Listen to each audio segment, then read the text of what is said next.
Okay, so now we are going to solve the question number 2, part 2, in which the shape of a square is given.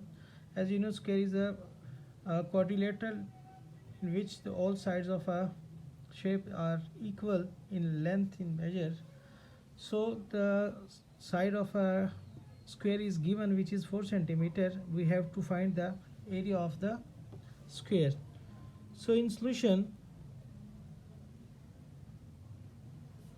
given is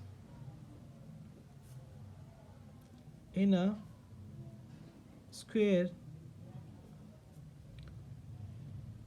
side is given 4 centimeter, and we have to find the area of a square. As we know that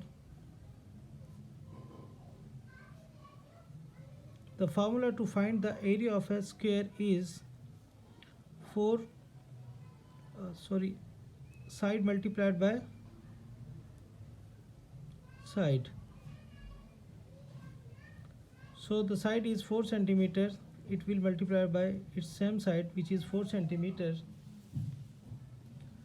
As we know that the area of a square is, formula to find the area of a square is side multiplied by side. So we will put the value of side 4 centimeter, and this second side is also the same.